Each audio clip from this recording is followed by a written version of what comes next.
Good afternoon and welcome back to United TV. Manchester United are in official talks now with West Ham, so maybe we're getting towards the end game. It is the 29th of June. Manchester United typically do deals around the start of July. Is this the final negotiation before we see an official bid going in? Are we going to finally get some information regarding how much he's actually going to cost? There is a few rumours suggesting that Man United want to try and pay about £70 million. It might be that this is the negotiation stage as well. There is going to be counter rumours as well. I think a lot of Spurs fans are hoping that they could get a deal done. Also, in the course of the stream, we will cover the Alex Scott situation as well, as potentially, I don't know if Alex Scott's going to be an alternative to MATEUS Fernandes or if he's going to be the third signing after MATEUS Fernandes, but he seems to be on the radar. There are links with Bawadi, there's links with Nemeka as well, but there's going to be quite a lot of links. In terms of what we're seeing over the last 2 months, though, MATEUS Fernandes has been the player discussed significantly by most journalists now and most YouTube channels looking at this deal as going to be the second deal United get done. It feels a bit like it's getting very, very close. And at the moment, if I was a Spurs fan, I would not be particularly hopeful. The Spurs' interest seems to be very similar to Newcastle interest in Cunha and Mbeumo. I think that maybe the agent of MATEUS Fernandes has done quite a good job in keeping a lot of things quite quiet. Fabrizio and Ornstein seem to be not really in the loop in terms of what's happening regarding this player, and there does seem to be lots of speculation rather than actual facts coming out from what is considered generally tier one sources. But I think we're going to find out very quickly what happens. My prediction, maybe like 6 weeks ago, even as long ago as that, I thought he would be a Manchester United player. I think deep down he's not going to choose Spurs. I think it would be a strange one if he did go for Spurs. But welcome everybody to the chat. And I also towards the end of the stream, I do have actually a comparison of MATEUS Fernandes with Alex Scott, so you can see there is a bit of a drop off as well regarding this one. So let me go through some of the comments. And welcome to you, Jim. Hope you're doing well. Big up to you, niche fan. So Dortmund is saying 120 for Nemeka. To be honest, he's definitely not worth that sort of price. If you're looking at that, he's definitely not worth that sort of price. I think when I looked at Nemeka in terms of like what he's done over the last season, for a start, he plays roughly 60% of the games MATEUS Fernandes and Alex Scott do. What he's doing on the pitch is nowhere near as good either. So I think Nemeka, to be honest, he looks pretty poor compared with other options we could be looking at. So hopefully we don't hear too much about him. So let's go through some of the comments. Big up to you, Matty, as well. You legend in the chat. Hope you're good. Niche fan says you're hearing 65 plus 5 is going in on July the 1st, and he's our only, say, maximum bid. No, this one, I think you could be on the money here, niche fan. All the kind of stories, all the kind of speculation has been pushing towards Man United looking to do deals at this sort of price point. I would be surprised if he's going to cost anything less than sort of 65. And I did say that it seems that Man United have got an idea they want to pay about £70 million. So in terms of this, I've got another story as well, which does put out that price figure as well, that we know that West Ham, they want £80 million. Let's be honest though, I don't think there's any clubs prepared apart from possibly Spurs, but it comes down to MATEUS Fernandes and all the power lies with the player. So this idea that Spurs will pay £80 million and get the deal done, I don't think MATEUS Fernandes is going to look at Spurs and look at Manchester United and consider Spurs a better option. There's literally I don't think there's any football player on the planet, unless you grow up as a diehard Spurs fan, there's no way you're going to be choosing Spurs over Manchester United. There's not a comparison between the size of those two clubs. Also, a bit of information from Yardi as well, saying 25 million for Hackney, Scott, and Fernandes are 80 million pounds. So Hackney's not far behind these players in terms of talent. I think maybe what you're looking at here is like Hackney. I thought Hackney was priced at about 30 million pounds in January. So the difference between Hackney, Scott, and Fernandes is probably 1 to 2 years Premier League football. There's probably that's the only difference. If you look at someone like Adam Wharton, Wharton was at Blackburn in the Championship, highly regarded, pushing to get into the England squad. And then you give him like 1 year in the Premier League, suddenly he's like 50, 60 million pounds. So I think that for me, I think Hayden Hackney, if Everton get him, and it looks like Everton are actually making significant progress now with that deal. I think Everton have got a really good transfer. If you can get one of the best players out of the Championship for 25 million, that is a really good deal. So again, there's no value in like say 80 million pounds for Scott. I don't think Scott's going to cost 80 million pounds either. That it might be that Bournemouth want to get a big price for Alex Scott, but his contract's not as long as MATEUS Fernandes. And it seems at the moment that Bournemouth they want Alex Scott to sign a new contract, which is the second Alex Scott signs a new contract, his value might suddenly go up to 80 million. So at the moment, I think Bournemouth might struggle to get more than 55, 60 million pounds.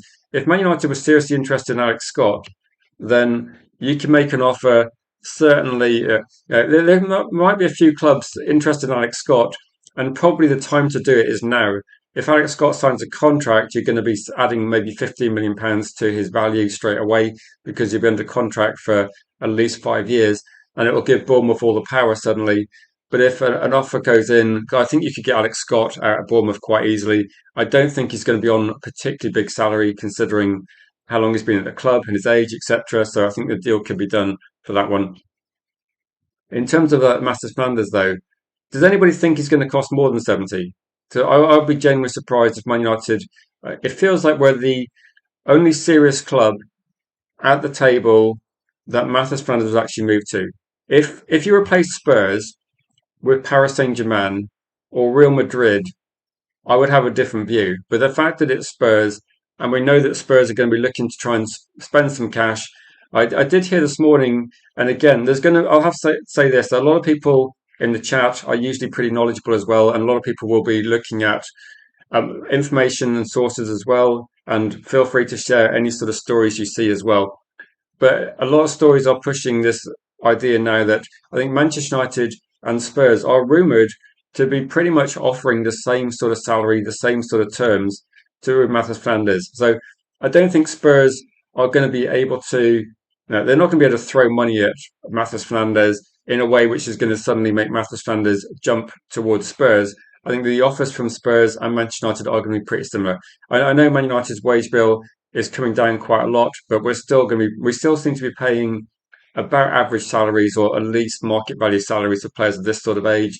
If you look at Chelsea, they're quite often paying salaries of like 150k a week for players this sort of age. If you think Delap last season, that was kind of the rumoured salary he wanted.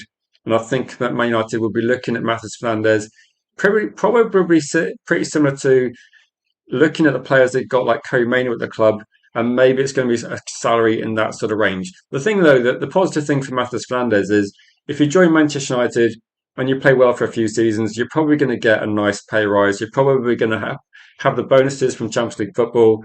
And at Spurs, there's no guarantee that Spurs are going to transform their fortunes next year. They had 2 seasons now where they've been in the bottom six, I think. So if you look at Spurs, there does seem to be some issues there, and I don't think they're going to be fixed overnight. So it might be that another relegation fight is going on.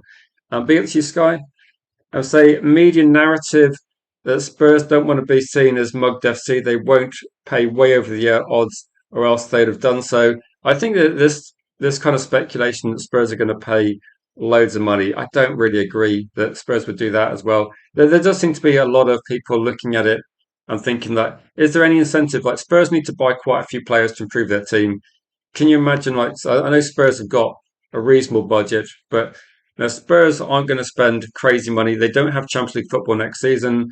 They'll probably maybe Spurs are looking at way Manchester United were 12 months ago. Maybe Spurs are looking at potentially spending quite big, but on a few players. So maybe 80 million does fit into Spurs' budget, and they might be looking at their squad doesn't need as much as Man United's. Like, now we're going to play potentially, I'd say at least 15 games more than Spurs next season. So our squad needs to be a bit bigger. Also, the Agate injury, it doesn't change things too much in terms of like what we need, but it does mean that we can't rely on that. Maybe Man United could have looked at Agate as someone that could fill in for a few games. He obviously can't do that at all at the moment. Big up to you, Berber. Good to see you in the chat. Hope you're also having a good day.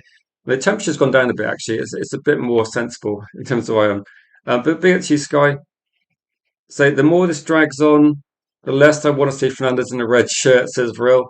I think this is going to be, if you're looking at the time frame, I think Man United got Mbeumo done, was it around the start of July? So Cunha was a release clause, and Mbeumo was always a bit of a negotiation. I think we're seeing the same sort of situation regarding Mbeumo, but the difference is going to be with Mbeumo, the information was a lot more in the public domain. So we saw the bids going in, we saw the negotiations, etc. And Man United seemed to be, not particularly quick at all. But in terms of this, I think what we'll see is that we're going to see something happen around about the start of July. That kind of most of the sources. Does anybody actually think there's anything different than that? So the sources I've read over the last few days have been West Ham needs some money, and you can argue about how much money they do need, but the date given was the end of June. Manchester United tend to do deals at the start of July. That's just how Man United have generally operated. I don't see any problem with actually agreeing deals and then finalising it at the start of July. I think for Man United fans, it feels a bit frustrating that we just don't get a deal announced maybe like a couple of weeks earlier. Then we can still do the deal in July. It's just that sort of thing. So both Spurs and United playing the waiting game. So it's checkmate for Mendes and the Hammers. This for me feels very much like the same. Do you remember Benjamin Sesko last season, where it wasn't the highest bidder that got Benjamin Sesko, was it? It's the club that Benjamin Sesko wants to play for. So I've got a poll in the chat. Please vote if you are able to, and please don't forget to drop a like on the video. But if you think Manchester United are going to sign MATEUS Fernandes, obviously vote for United. And Spurs seem to be the only other team that, at the moment, unless there's going to be a very late hijack, which I don't see. I think Real Madrid have got other issues. I think Paris Saint-Germain are not looking at MATEUS Fernandes as a priority either, particularly as the price becomes like, I don't think like for 70, 80 million pounds, potentially the price here. I'd be saying like for Man United, we can offer a significant amount of first team football. I don't think that's the case at Paris Saint-Germain. I don't think that's the case at Real Madrid. It's definitely the case at Spurs, but you're only going to have one game a week at Spurs. So in terms of MATEUS Fernandes' like career trajectory, he's going to play with way better players at Manchester United than Spurs. He's going to be playing at the highest level in the Champions League as well. So it doesn't make any sense to go to Spurs, does it? If you got the option of playing for Man United in front of Old Trafford, in front of 70,000 people, and you're going to be playing in the Champions League, you've got to take that opportunity. I do agree with Niche, though, that we're going to have to see what happens regarding the transfer fee. When the story first broke probably about 9 or 10 weeks ago now, then I thought that £60 million might be the price. I've kind of pushed up a little bit, mainly because I didn't think we are going to see a deal over 100 million for Elliot Anderson, but now that deal's been confirmed. I think overall it's 116 total now, isn't it? Cash, no add-ons. I think that's what's generally accepted as being the deal for Anderson, and maybe a 300k a week salary has been rumoured. So with that sort of money, and if you think how much money that's going to cost Manchester City over the next 5 years, then if you look at MATEUS Fernandes, his salary is probably going to be half of that. And then you look at how much also for MATEUS Fernandes, if you can get the deal done for say 70 as opposed to 116, it's actually quite a lot cheaper than Elliot Anderson. I still think Elliot Anderson's a better player, and I still think that maybe £70 million is right for Fernandes if Anderson's 115, because I do think Anderson is like at least kind of like 20% better than Fernandes. But again, he's a bit older. So MATEUS Fernandes plus another year or two, I think does become like closer to like Anderson in terms of quality. But I think United, this is probably the right time to get him. Unfortunately, a year ago, £40 million would probably have seemed about fair as well, considering what he'd achieved with Southampton. And I think that unfortunately, this is just a situation where players do go up in value quite quickly if they prove themselves in the Premier League. But I don't think there's going to be a bidding war. I think West Ham would love a bidding war, but this is going to come down to potentially maybe Fernandes has been listening to his agent a bit too much, and maybe there's a reason why this has dragged on a little bit. So I mean, I am seeing a few people now sort of posting not very favourable stuff about Fabrizio and Ornstein, suggesting that maybe the information they used to have is not quite as good. So they're kind of reduced in terms of how much impact they have on this transfer window at the moment. They don't seem to have as much information as they used to. And sometimes I'm seeing now traditional journalists are actually quite reliable sources as well.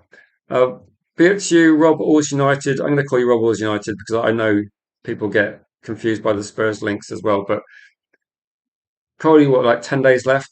10 days left of your decision to be a Spurs account for a little bit. Lucky Singh says you'd be getting a bid in for Alex Scott as well. So Spurs in the picture ruined the bargain deal. I don't know if they really. I don't know if they did ruin the deal. Maybe that if Man United thought they could get him for £40 million, £50 million, that was a bit unrealistic considering that's how much money West Ham paid. So I think he was always going to cost about 55, 60 as a minimum. I think that Elliot Anderson pushes the deal up. If you want to blame somebody, don't blame Spurs. You want to blame Liverpool last season with Vert. You want to blame the price of Isak, the price of like Declan Rice. Midfield players are just costing a lot of money. So as soon as we saw Elliot Anderson go for 115, then he was always going to cost a lot, wasn't he? So if anything, Hayden Hackney for 25 million is probably a ridiculously cheap deal. If that's how much Everton pay for Hackney, I think Man United should just buy Hackney because it would be an investment. Like just buy him as like buying property. Just buy him for 1 year, loan him to Everton, sell him for £50 million in a year's time. So I think Hayden Hackney will be almost doubled in value in 12 months' time. If he plays okay for Everton, 1 year in the Premier League, he's going to be a £50 million player. So anyone that doesn't buy Hayden Hackney, I think they've missed out on an opportunity there. 25 million for the best player in the Championship last season is it's ridiculous value. BLT Stephanie in the chat, good to see you. So we're talking to Scott's agents, says Lucky, and have made it clear of getting the deal done. You're saying 60, very specific price there. I think with this one of the questions I had is, do you think Alex Scott is for sale?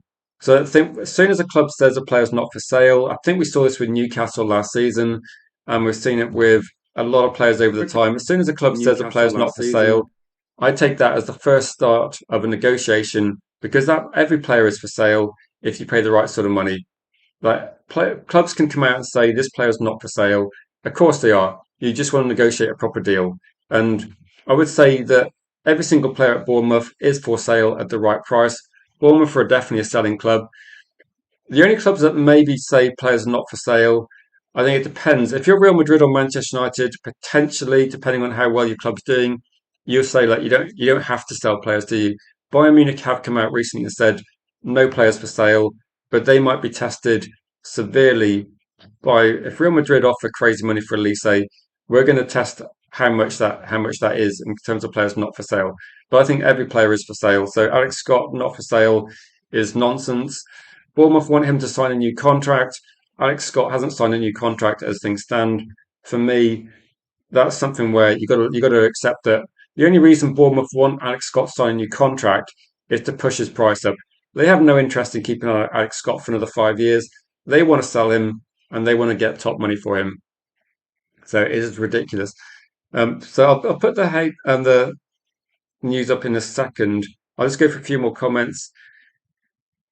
I think with Agate, there's nothing more to say on Agate. Is that FIFA are going to take on his wages, and effectively for Manchester United, it's a bit like loaning Agate out for a year. Frustrating though, and I feel sorry for Agate because I think Agate would have been happy to move to a Serie A team or find someone to rebuild his career, but he's going to have to try and do that in probably like 9 months to a year's time. So I wouldn't be surprised if in about 9 months we see Agate back at United trying to build up his fitness. The only problem is I can't really see Man United using Agate too much unless you have significant injury issues. So it might be that Agate doesn't play a lot of football before he has to try and find a new club. So maybe I don't know. Maybe there's potential internationals. I get the feeling that in 12 months' time, are Man United going to be able to sell Agate if Agate hasn't played at all? It might be that Agate gets loaned out. I don't know. It's ideal. It's not ideal, is it at all? Nikki says, I can't understand how we miss out on Hackney. Do you get the feeling about Hayden Hackney? 25 million. Is there a better deal? Is there a better deal in the transfer market at the moment? Like 25 million. I'm not going to say Hayden Hackney transforms the team, but Hayden Hackney is the best player in the Championship. You drop him into the Premier League, a year older. I think he would be like at least, like I said doubled in value. I think if he's 25 million, he could easily double in value in 12 months' time. So as an investment, I think Everton it's a no-brainer, isn't it? It's yeah. Yeah, don't forget to drop an early like on the stream. Don't if you're voting in the poll, don't forget to don't forget to actually smash the like as well. Don't forget to share the stream if you can. And we get about 8 million in compensation from the Agati injury. It's just frustrating, isn't it? I feel a bit disappointed for I feel a bit sad for Agate because I think Agate was just frustrated with what had happened as well. As much as we were frustrated, I think Agate was also frustrated. I think he realised he made the wrong move to the Premier League. Andy's saying United's name gets used for clickbait. Fabrizio's gone from being reliable to like he's an agent spokesperson. I think there's a lot of people. I saw a really good clip this morning on. I think it's on. It was shared on Twitter, but it was from TikTok about Fabrizio. And I think a lot of agents, a lot of clubs are a bit annoyed with Fabrizio because Fabrizio, you know how there's definitely a situation where you can't tap up a player, but Fabrizio seems to be being used as an intermediary to pretty much push out information there for clubs to see. So if Manchester United were interested in a certain player at a certain club, we can't tap them up mid-season, but Fabrizio can put that story out there to the benefit of teams wanting to get other players. So I think Fabrizio is definitely been working for agents, but definitely also helping to kind of unsettle some players at clubs. I think Newcastle were particularly angry with Fabrizio last season regarding the Isak deal. I don't think Newcastle wanted to sell Isak, and lots of Fabrizio stuff there did kind of escalate things. And obviously it didn't go great for Newcastle in the transfer window, and I think a few clubs are not very happy with the way Fabrizio does put out information. But I think at the moment there seems to be from certain clubs, Man United are doing quite a good job at the moment of not putting out information into the public domain. So when you see a lot of in the knows saying that they know what's going to happen, I think a lot of people don't know too much regarding MATEUS Fernandes. I think logically though, people can see how this is going to play out. I mean, I'm watching this in terms of I'd say exactly. If you've got insomnia, though, Stephanie, absolutely brilliant, absolutely brilliant. But if you're on a serious note, if you're looking at Matheus Fernandes, what's going to happen? Man United are at the negotiation table. They're the only club that's really been talking to Matheus Fernandes for the last couple of months. The Spurs' interest does seem to be an idea that, again, a lot of journalists might be hyping up the Spurs' interest because do you remember last season where Man United looked at Semenyo, and then there was loads of news regarding Spurs' interest in Semenyo. I think any player linked to Manchester United, there will be like a lot of stories trying to push out a rival bidder. It generates interest, it generates excitement for some people. It doesn't mean there's any interest in the player to go to Spurs. I think yesterday or the day before, I can't remember who it was. I don't think it was Ornstein. It might have been Fabrizio, pretty much saying that Matheus Fernandes is going to go to whoever makes the biggest offer. So that information has been put out there by multiple sources. They're trying to push it as a bidding war. They're trying to say that Matheus Fernandes is basically a mercenary. There's no evidence of that either way. There's no evidence that he's come out and said, I want Manchester United. I think he's just playing. I think Matheus Fernandes is basically just negotiating behind the scenes with Manchester United. And West Ham are also doing things behind the scenes. And I think there's no interest for Mendes, Matheus Fernandes, Manchester United, West Ham. There's none of these parties are interested in pushing information to the media, so everything is behind closed doors. So it seems, and people are just trying to fill the vacuum with speculation. That's all I can think. That people that say they know what's going to happen just bookmark it and see in maybe just a few days' time we might find out if they're accurate as well. So my guess of like 2 months ago was I think it's going to be £60 million, 65 million. The only thing I've changed really is going to be in the last couple of weeks, I've just thought, okay, it looks like the price is going to edge up a little bit. It's going to be closer to 70 than being 60. So I think that the only thing that I've changed is I've always thought that Matheus Fernandes will be a Man United player. The only thing I've changed is I just think he's going to cost a bit more than we thought. And a lot is that is going to be because of other moves in the transfer market. It's as simple as that.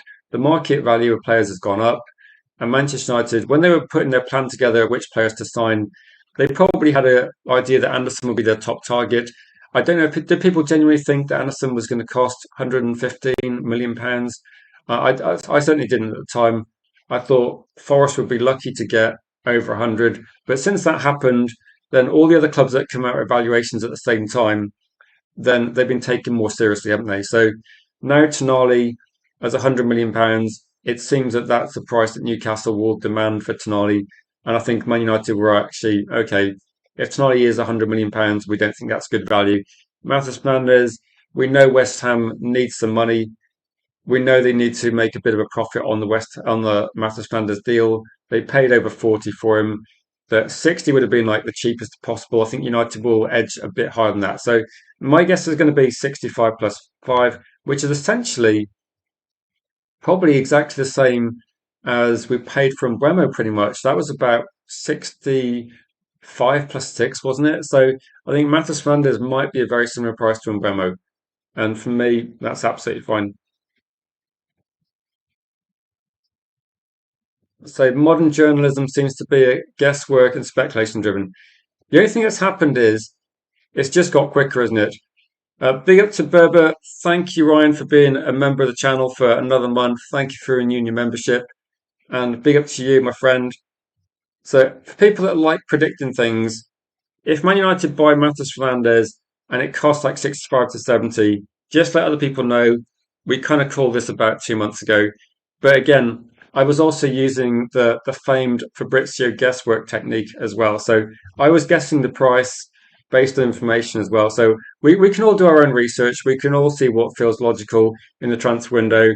Man United haven't paid over £70 million for a player since, I'm trying to think how much Sesko cost. I don't think we paid over 70, or maybe in Bremer was 71, but we're not paying like £80 million for a player, and we haven't done the last couple of years. Based on the transfer window and everything getting more expensive, at some point we will have to pay that because transfers are just getting more expensive. But I'm using a bit of guesswork, but we'll see as well. So, I mean, everybody's been using a bit of guesswork as well. I think the only difference is going to be we just guessed the price. I think we all thought Matheus Fernandes was going to be a Man United player, but so yeah, no, I think with this one, I think Agate. I did read something this morning saying that basically what they said is Agate is not going to change the plans. The plans are there. I mean, the only difference is going to be that Man United just don't get the money in for Agate we wanted. So Agate's salary is off the books because he got injured at the World Cup, but we just don't get in an extra 25 million. So again, if Man United are expected to spend 200, 250, maybe a bit more if they get sales in. I think 20 million, 25 million for Agate, it's not going to massively change what's happening, is it? It's just going to be that Man United potentially just have to defer some things for another year. I'd say, yeah, if Spurs buy Tonali, to be honest, I'm happy with that deal. I still think it would be a bit of a weird move for Tonali. Going from Newcastle to Spurs is probably at best a sideways step. At worst, I mean, Newcastle have done better in the Premier League over the last couple of years. So again, maybe Tonali's chasing the money. I don't know, but it would be a bit of a strange move, I suppose, club wise. That I don't think Spurs are ever going to be in the serious title race, and I thought Tonali might be holding out for a bigger club. But if he goes there, I don't think we can see a situation where Spurs are then remotely close to the valuation of West Ham for Matheus Fernandes. But we'll have to see if something happens. Maybe Spurs have got a bit more money than we realised. So we're going to jump onto Alex Scott very quickly. And this is the story I've seen regarding Alex Scott. And Bournemouth, the view is he's not for sale. Like I said before, I think every football player is for sale. Bournemouth want Alex Scott to sign a new contract. The only reason they want him to do that is to push up his price. So clearly he's for sale. So I don't know why Bournemouth would put out that nonsense. I don't think anyone believes he's not for sale. Of course he's for sale. Bournemouth will pretty much sell anything if the price is right. But I can't think of any player at Bournemouth that's not been for sale since they got promoted.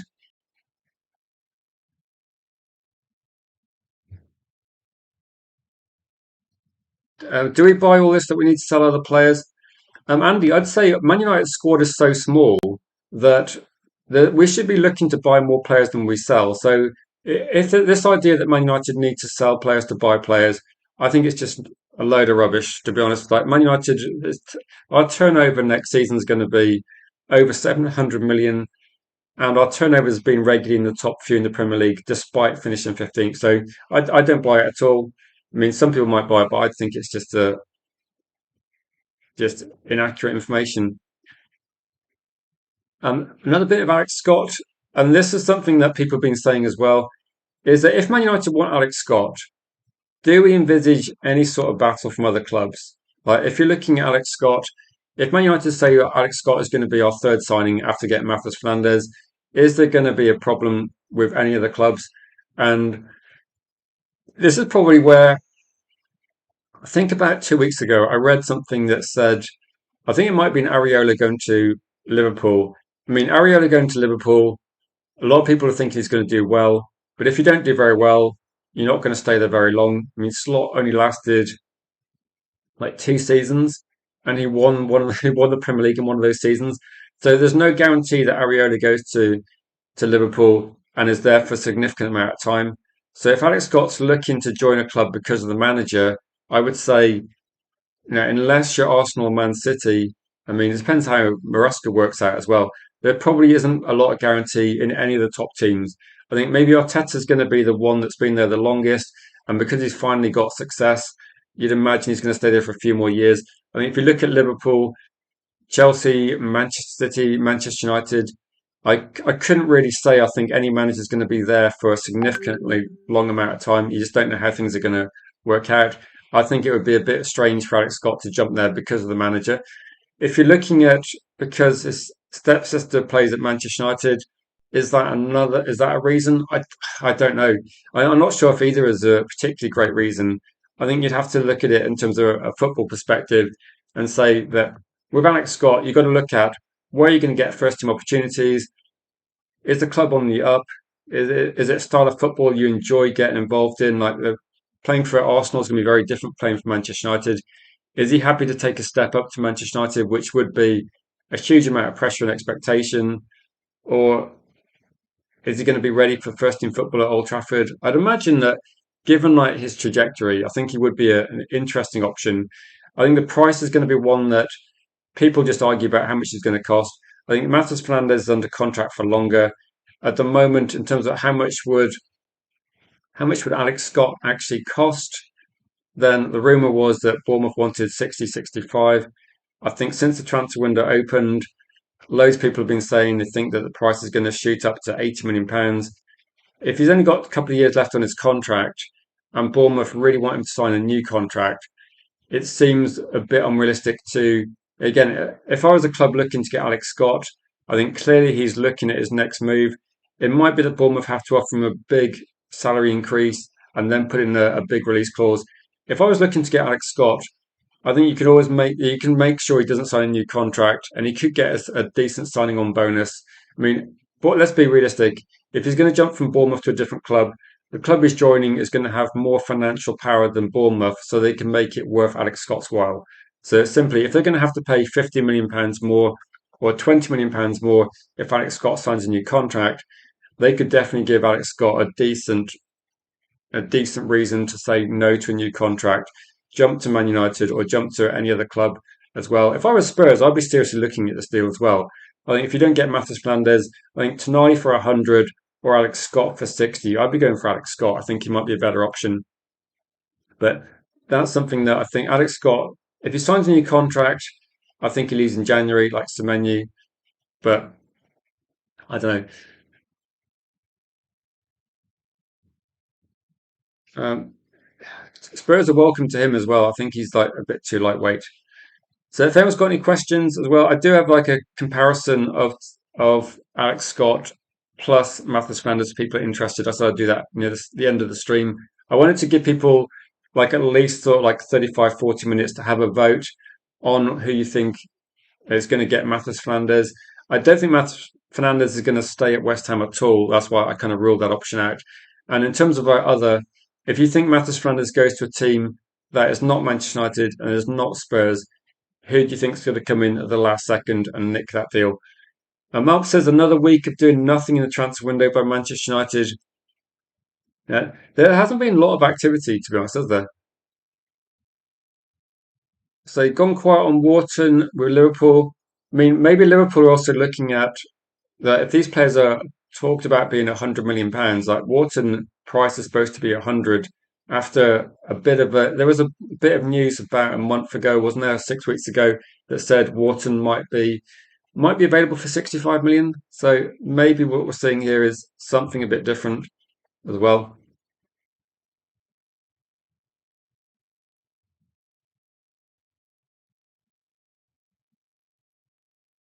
So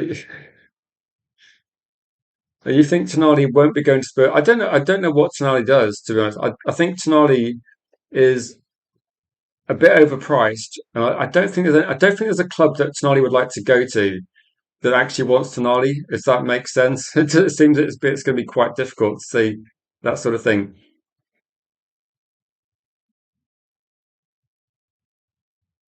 No, I wouldn't place any money on betting that Man United are going to do a deal particularly quick. So, is anybody interested in the comparison between Alex Scott and Fernandez? So, I know a few people that were mentioning recently, like, what is the difference between Alex Scott? What's the drop off? Do you remember when we did like a comparison between Anderson and a few players as well? So, I've got a bit of a graphic here in terms of like, if you look at it on your screen, then depending on what phone you got or what monitor you got, the kind of reddish orange color is the parameters for MATEUS Fernandes, and Alex Scott is in the blue. So if you're looking at the difference between the players, duels wise, you see MATEUS Fernandes is better. Progressive passes, key passes, forward passes. Alex Scott is nowhere near the level of MATEUS Fernandes at the moment. You also have to factor in that Bournemouth are playing a lot better football than West Ham a year ago. The only thing that's slightly improved by Alex Scott over Matheus Flanders is probably ball carrying, but in terms of like pass completion, long range passing as well, I think also like in terms of like setting up attacks with long distance passing, Matheus Flanders is a lot better than Alex Scott. So I think Alex Scott is a good player, but at the moment, Matheus Fernandes is more effective at most things. If you wanted to compare with like Eddie Anderson is like a slightly better version of Matheus Fernandes as well. So you get more progressive passes, slightly more key passes, and maybe you're seeing slightly. I think Jules is quite similar, but you do win back possession slightly more of Eddie Anderson because he does get around the pitch a lot more. So in terms of this, if you think there's going to be a drop off as well between players, then you're right, there is a drop off. There's a reason why Alex Scott should not cost as much as Matheus Fernandes, and this is the reason here. That at the moment, there's no doubt that Alex Scott can get there, but at the moment he's not there yet. So for me, Matheus Fernandes is about a year behind Elliot Anderson in terms of like what he's doing on the pitch, and I would say Alex Scott is a further year behind that as well. So for me, I think the prices are relatively speaking probably about right. If 150 million gets you Elliot Anderson, then I think you've got to shave at least kind of 30 off that price. Actually, if it's about 40 million pounds cheaper, then I think that's probably about right because you've got a player that still does quite a lot of the key things but is going to be cheaper. And then Alex Scott for me is one where he would be more of a backup player as well. So I think that if we're looking at this, then that could be a reason why you're looking regarding that one. So I'll just go for it. If anyone's got any comments, but I do think it's worth mentioning that there's a reason why Man United bought Matheus Fernandes. In terms of like the players we're looking at, he's probably the closest in terms of like Premier League players at the moment that can do as many things as Anderson does to a high level. So the fact that none of them are playing for teams that are in the Champions League or teams that are high up the Premier League table, but in terms of like what they're offering, I think Matheus Fernandes probably ticks as many boxes in terms of like getting close to Anderson as other players do. I think Tonali is not as good as at things as Anderson or Matheus Fernandes. Alex Scott for me is a player that in a year's time I'm expecting to see a big improvement from Alex Scott. but his price should go up quite a lot. So I'd imagine he gets closer to what MATEUS Fernandes is doing last season in a year's time. But then maybe instead of being, I don't know, £60 million, maybe he would be like 70, £75 million. So for me, it's like the difference between a player that costs £25 million and 50 is probably 1 year's of Premier League experience. And then another year of Premier League experience probably is the difference between a £50 million player and a £70 million player, assuming that they're progressing well. So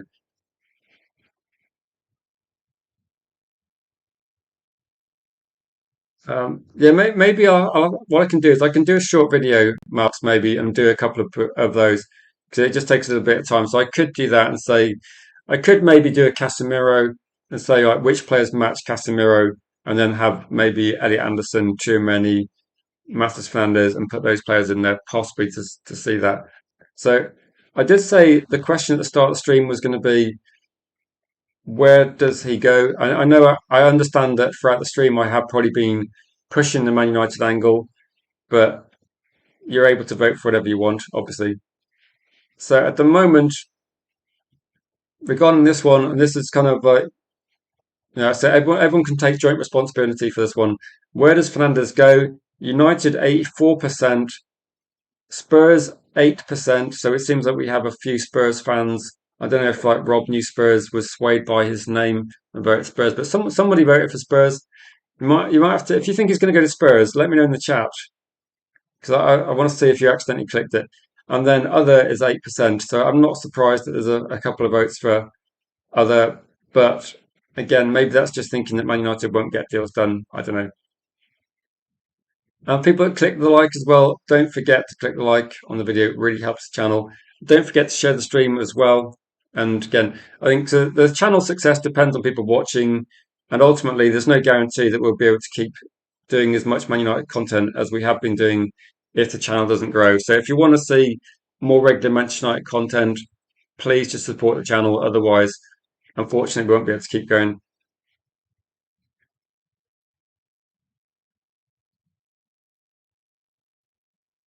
Yeah, maybe with this one, I think Manchester United that I think we shot ourselves in the foot really.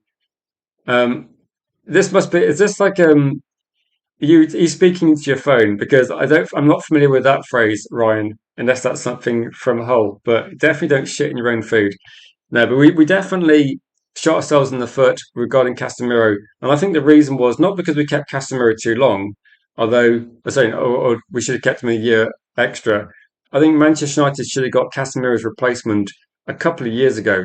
So the fact that we've neglected midfield, like when we signed Agate, we should have been signing Casemiro's replacement then. That would have given that player 2 years alongside Casemiro and Mainu as a good midfield to then be absolutely fine in a year's time. So I think the problem we had was we looked to get Casemiro's replacement when Casemiro is leaving the club and is gone. So for me, that's about what's the opposite of the smooth transition? So I think Man United, that's what we're doing. We've kind of got the smoothness of a learner driver trying to like drive for the first time, where everything seems to be a bit erratic, a bit jumpy, and isn't how well organized clubs should be doing things in any sort of way.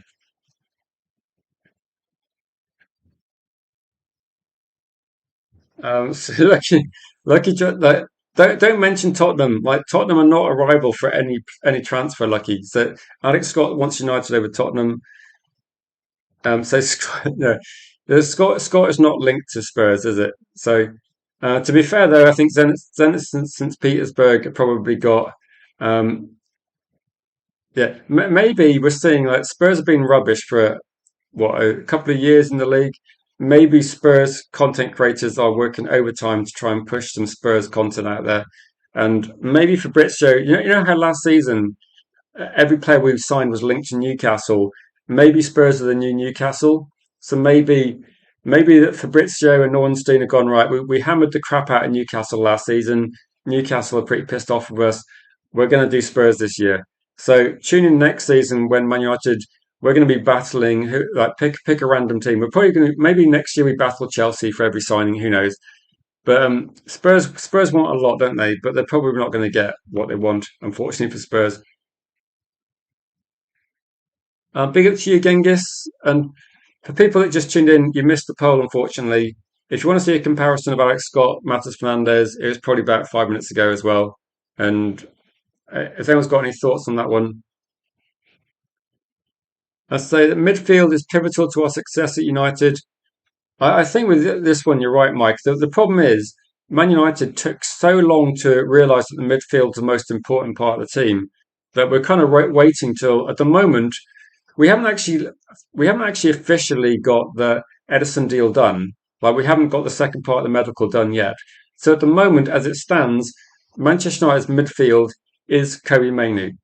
And 6 months ago, Kobe Mainu couldn't even get into the first team because we had a manager that didn't want to use him. And now you fast forward 6 months, he's literally the only midfielder on the books officially that can play matches. Agathi's out injured for the season. Casemiro is left, and Edison. We just need to get the second part of his medical. So at the moment, this notion that Man United are relaxed, like what the hell? Why the hell are they relaxed? It's ridiculous. I'm not saying we should start panicking yet, but if Man United don't get a deal done quickly, we can't approach pre-season with literally no midfielders, can we? So we can't have pre-season where it's just Kobe Manu and Edison, and we've got no other deals done. That would be a bit of a joke. I mean, the idea of getting Matheus Fernandes wrapped up quite early, if possible, is at least Matheus Fernandes, Edison can play alongside Manu for a few games pre-season. We can kind of work out what's the best way to start the season because we can't do what we did last season where the first 4 or 5 games were pretty much we didn't have Cunha available for every game. We didn't have Sesko available. We didn't have Lamans available for quite a few games at the start of the season. And that did cost us quite a lot. Like having Lamans not available until the Sunderland game definitely cost us the Arsenal match, definitely cost us in other games as well. So for me, I know when people say you can't rush to the wrong deals, but you've got to make sure that you start the season with a team capable. If you saw our first game is, I think it's at Holloway, and then we got another promoted team. So we got a couple of easy games to start the season, but we can't drop points in those games because our team's not ready. That for me would be a bit unacceptable.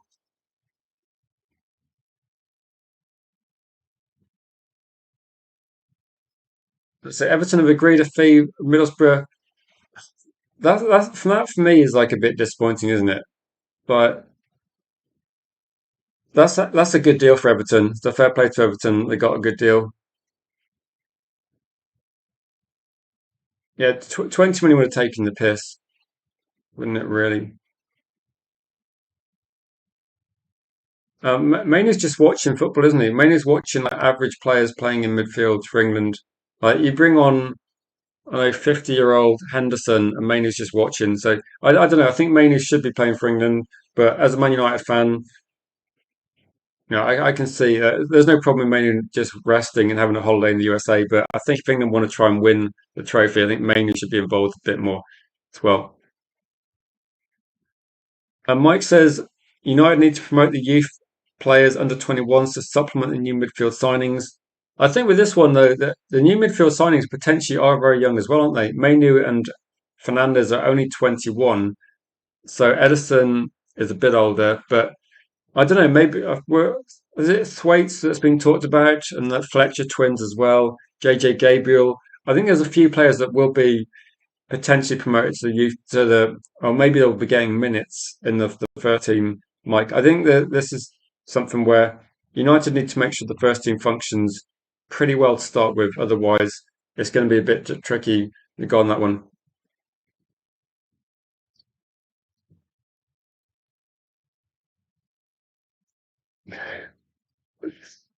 Yeah, if Carrick plays 4-1-5, I'll still be here for it. I think that it's got a chance, but I won't. I don't think there's a sensible thing at all, is it?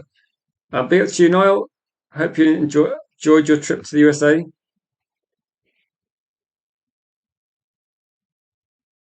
Kenny says so Hackney suits Everton, so you're not too bothered. I just think it's a good deal. One thing I don't want to see, Kenny, and also big up to you, Kenny, for joining the calling show yesterday. The one thing I don't want to see is I don't want to see people talking about Hayden Hackney in like 12 months' time saying we should pay like £40 million from Everton or £50 million from Everton. Because I'm just thinking at the moment, if he's worth that sort of price, then give it 12 months. How much are they going to want for Hackney? It's going to be, yeah, quite a bit more, I'd imagine. Big up to G Wolf in the chat. Good to see you, G Wolf. Say we'll never win anything with kids.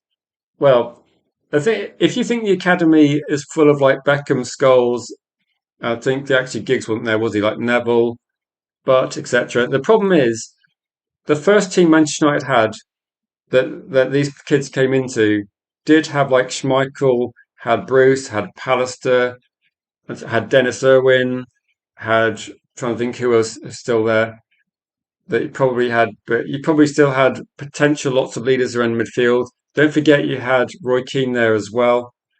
And I know Mark Hughes, Kanchelskis and Ince left, but Man United had a lot of experience throughout the team. We had Eric Cantona as well. So you got Keane, Cantona, you got, like I said, Bruce, Pallister. So you had all the players there. So the thing is, at the moment, Man United hadn't got the first team already. So if we had the first team that we had in 1994, 1995, then sure, yeah, bringing in youngsters. I mean, we won the double 2 years earlier. So we had one season where we won nothing in 1995, but we did the double in 1994 with one of the best teams we had for ages. So I think the difference in the team there was you could drop your academy players in, but when we saw Scholes, when we saw Neville and we saw Butt and Beckham come into the team, they didn't have to come into the team and play loads and loads of matches. They just kind of like gradually played a bit more games here and there. But this is kind of what Man United need to do. We need to fix the first team to start with.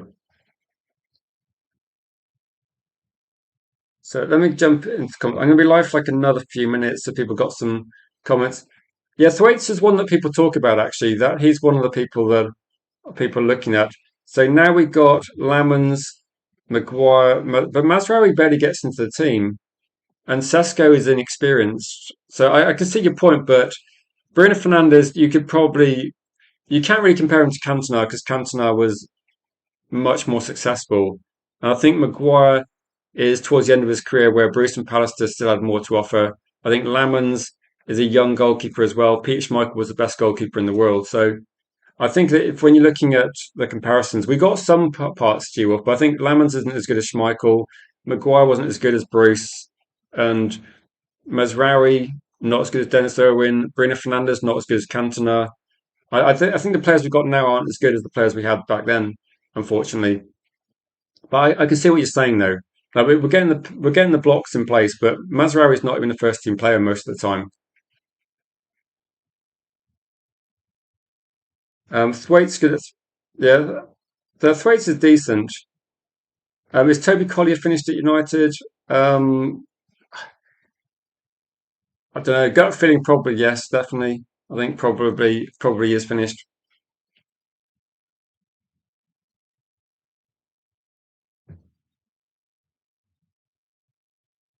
I say you're not bothered if where Hackney goes.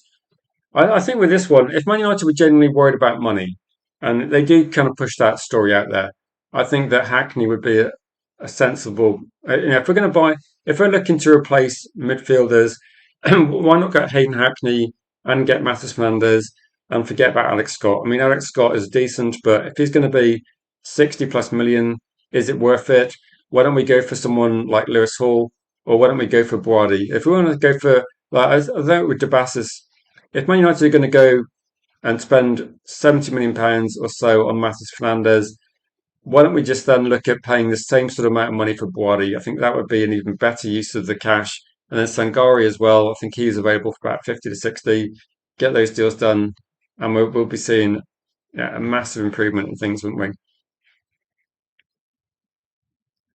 But yeah, I did see this actually as well, that Mazraoui might be wanting to leave Man United for some religious reasons. I don't know exactly the details, but I don't know what to say about that one. I guess with Man United, I guess he's under contract for a certain amount of time. I don't know what the stance is going to be, what will happen if he does want to leave, or whether he wants to leave. Kate says Mazraoui is bang average. Um, Better than Dallo. I don't think there's a big difference really. I think if you have Dallo and Mazraoui, like Mazraoui looks better on the ball a lot of the time, but he's been quite inconsistent as well. And so I don't know. I think to be honest, both of them are okay players, but I don't think they're gonna. I don't think you'd look at them as being close to like the quality Man United needs. So I think Mazraoui can look good in matches, but then he's been a bit inconsistent as well. But if he wants to leave, that's a bit of a problem, isn't it? Because United don't really have a lot of other options, fortunately.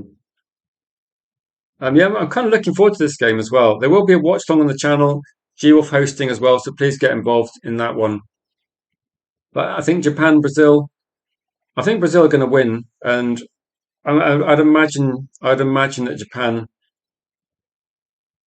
can give Brazil a game. The question is, I think Brazil look like it stepped up a little bit as well. I don't know if Niall's still in the chat, but I know Scotland messed up a bit with playing out from the back, and it seems they're never going to learn that they shouldn't bother doing that. But I think Brazil just destroyed them. I think Vinicius Junior is looking really good at the moment. Cunha is definitely stepping up as well. And I think Brazil are going to have way too much for Japan. I think Japan is, if you look at Japan, they do look quite good, quite pacey, decent in terms of like attacking wise.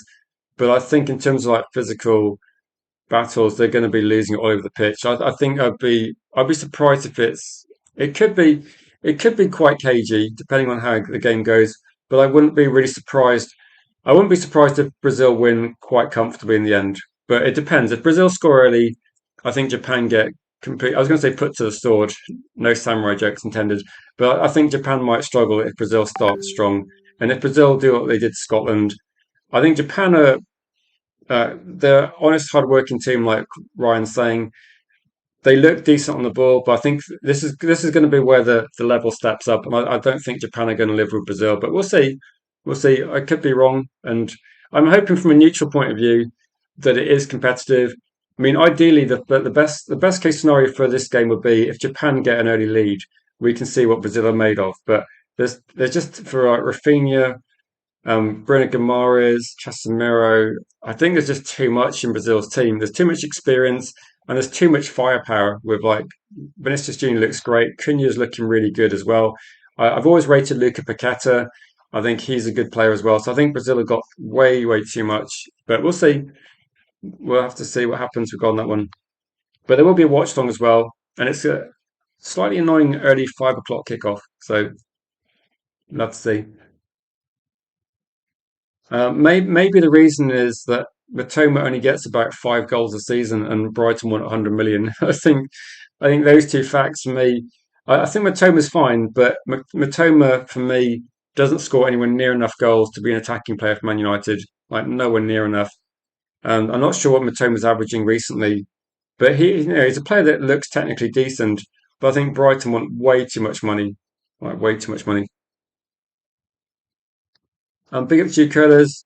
So big up to everyone's arriving in Fergie time as we're about to finish the stream. Big up to you, Gregory. Says United need to start acting like a big club again, and so requiring the club players the club needs. And I agree with you, Gregory, that bargain basement signings are not what Man United need at all, are they? Cunha brace tonight. Yeah, I think Cunha's going to be. Uh, Cunha's doing what I expected from Cunha. I always thought Cunha was like a big game player, and I'm not surprised that Cunha's doing really well in the World Cup. Like the international football level seems to have dropped a bit in recent years. I think Cunha is just stepping up and just improving with every game. So, no, I think he's already got the most goals for a Man United player at a World Cup, hasn't he? And big up to you, Danny, as well.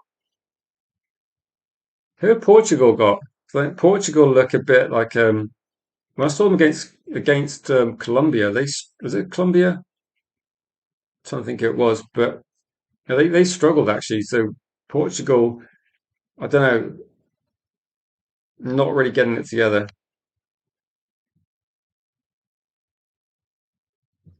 And Gary said, yeah, I'd say in terms of Cunha's attitude, then yeah, I think Bruno Fernandes has got the work ethic of Cunha. I think Mbeumo. I think Man United need like someone like Bawadi. I think Bawadi in midfield, Cunha as an attacking player. If we could get an aggressive defender as well, I think we could be like these are going to be transformative signings, aren't they? So well, when we're looking at MATEUS Fernandes, I think he's a decent signing, but I think someone like Bawardi would be a great player to have alongside him as well. But yeah, I think with Cunha's attitude is like spot on, isn't it? He's just a definite competitor, isn't he?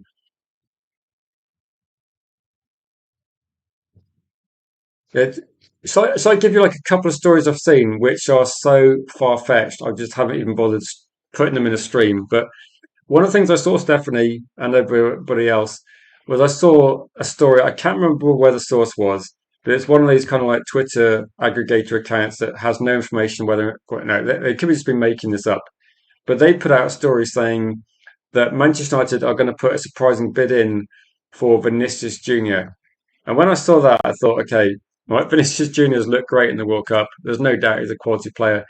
I cannot imagine Vinicius Junior leaving Real Madrid to join Man United, and I cannot imagine Man United spending the sort of money that that's going to take. So there is some crazy, crazy stories out there as well. And Portugal versus Spain is going to happen. To be honest, those both those teams have looked a bit mediocre at the moment, Yarley, but it could happen. But the World Cup draw, I mean, I watched South Africa versus Canada. It was such a crap game that for me that kind of showed that some of these round of 32 games are going to be having some minnows there. There's going to be a few average teams. I think that the World Cup's going to generally start in the last 16. There might be some good games in the round of 32. Like the Brazil game could be a good game if Japan turn up and give them a fight. But I think when it gets to the round of 16, the competition is going to properly start then as well.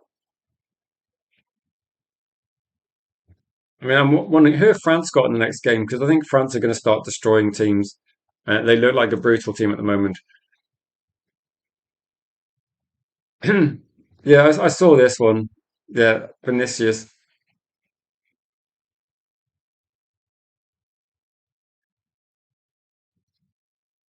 So, Foreign State South Africa versus Canada.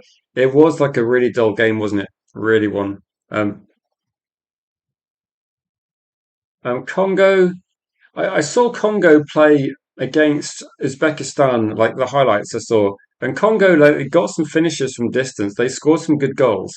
I think with this one, because England are not particularly prolific, I think any team that's not scoring many goals is always going to be vulnerable because every single team I've seen, whether it's going to be like any team you expect to lose matches, they almost every team's got a goal threat from distance in this World Cup because of the football they're using and the conditions. So I think any team's going to carry a threat. I think England aren't good enough to defend a clean sheet. I don't think actually a lot of teams are good enough to keep clean sheets in this World Cup. So England are going to have to be a bit more aggressive. I think Congo is an interesting test because if England mess up and play badly, it's going to be a struggle. Like we did get away with a couple of things in the last match, and I thought England were a bit lucky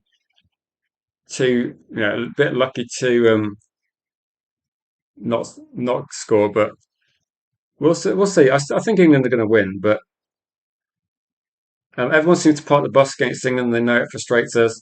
Well, maybe if England play France, Berber, then we'll see. If England play France, they're not going to park the bus. They're going to try and drive straight for us. So Dembele, Mbappe. I mean, looking at England's defence at the moment, I hope Jordan Henderson is nowhere near the football pitch because they're going to have a pretty pretty mobile midfield to deal with Elise as well.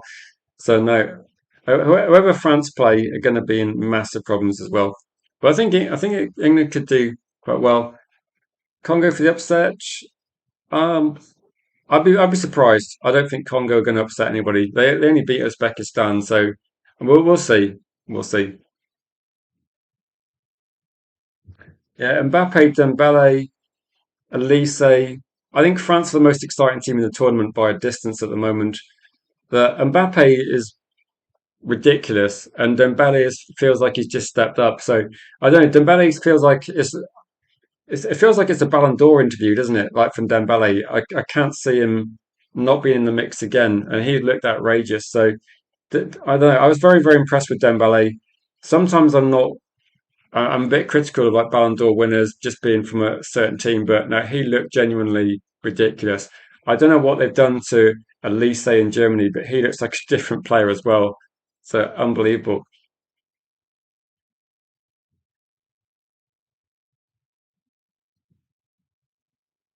Yeah, no, Dembele and Elise, career trajectory, really good. England, do we? Do we? I mean, gee, well, I can't remember. When have England done well against France? Like, do England do well against France? I'm not old enough to watch the game when Brian Robson scored quite early against, I think it was France in the '82 World Cup, but I think that ended in a draw, didn't it? I'm just thinking, like, last time we played them, they knocked us out. So I don't know. Do England do well against? I don't know. There's not a lot of teams England do generally do very well against. I'm just trying to think that maybe recently we've done better than Germany against Germany, but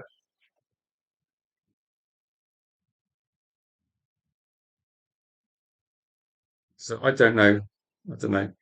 If anyone's got any final questions, I was about to wrap up, but if people got some final questions, yeah, I think at this point, if England score first, but again, if it's a low block, it could be a frustrating game.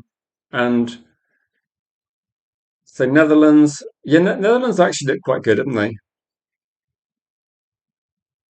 No, at the moment, I can't see anybody. I can't see anyone stopping France at the moment. They just they look too good.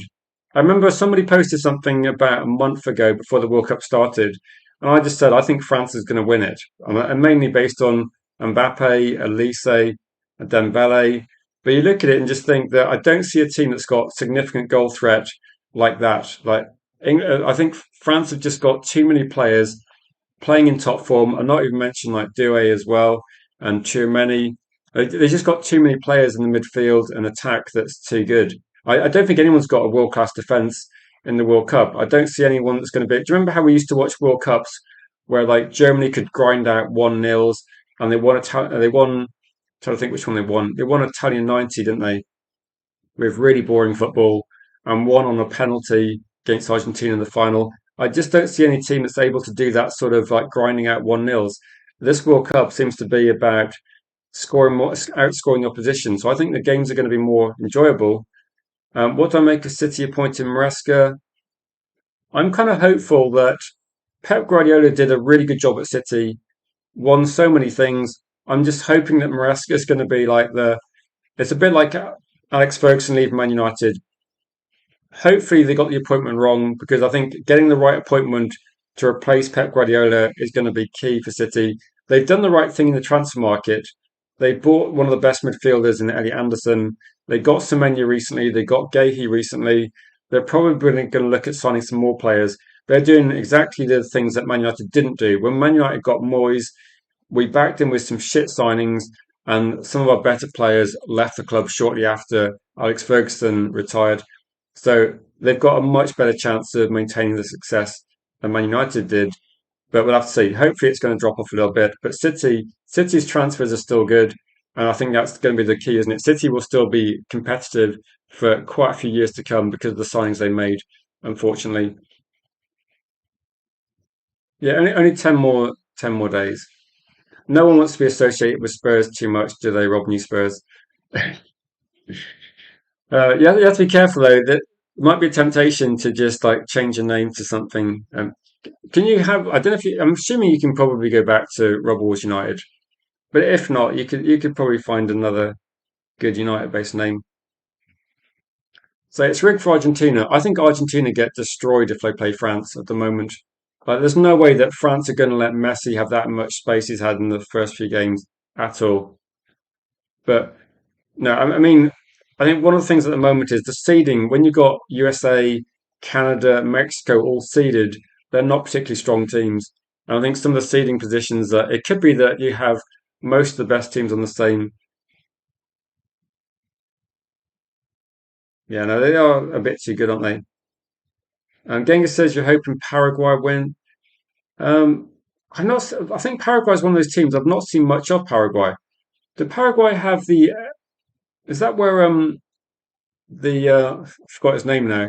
Player used to play for Newcastle, got sent off. I think that was Paraguay. Yeah, Gregory. I'm going to probably wait until England get through Congo before I start saying anything about coming home. But I think the problem might be is that England have got to play France at some point, and usually when you usually in the World Cup. you get like one or two scary teams. I think 4 years ago, they didn't really feel like a really scary team. I don't think France were playing quite as well as they were recently. 4 years. The only thing I'm. Is it too soon? Is it too soon? No. Scotland have never got through the group stage, have they? In any competition. So I don't. If there's any Scottish fans watching, that Scotland has just never got through the group stage. Cape Verde got through the group stage. Don't know what to say. But yeah, Scottish fans, maybe next time. If you're a Man United fan and a Scottish fan, it must have been hard watching Cunha finish off your team. I say England doesn't get. I'm gonna have to check the bracket. The problem is the World Cup's like so big. It's like too difficult to work out who's playing who. But I'll check it out and see. But for people watching, if G was still in the chat, the watch along will probably start with a bit of build up as well. So what I'll say is that please check out the watch along for Japan versus Brazil on the channel if you can. G was doing a great job on watch alongs, but watch alongs are always more fun when more people get involved. So if you're supporting anyone or just want to support the channel, please get involved with the watch along. And there might be another. I think there might be another watch along for the late match as well. So we're going to have quite a lot of content on the channel. I'm going to probably stick to 1 p.m. streams at the moment until the channel picks up a little bit or until like we more information comes out. But there might be some short videos. If you're on TikTok, and I know some people are on TikTok, there is a pinned link to the chat as well. So I will post a few TikTok videos I have done over the last couple of months. So if you want to get involved there as well, we're up to about 65 people, but most videos get hundreds of views on TikTok. So if you want to put some comments on there, go for it. But we will be maybe doing a few more Man United streams as the World Cup slows down a little bit as well. But the thing is that the World Cup's getting fewer games, but the games are more interesting. So I'm probably going to be watching more complete games. But we'll see.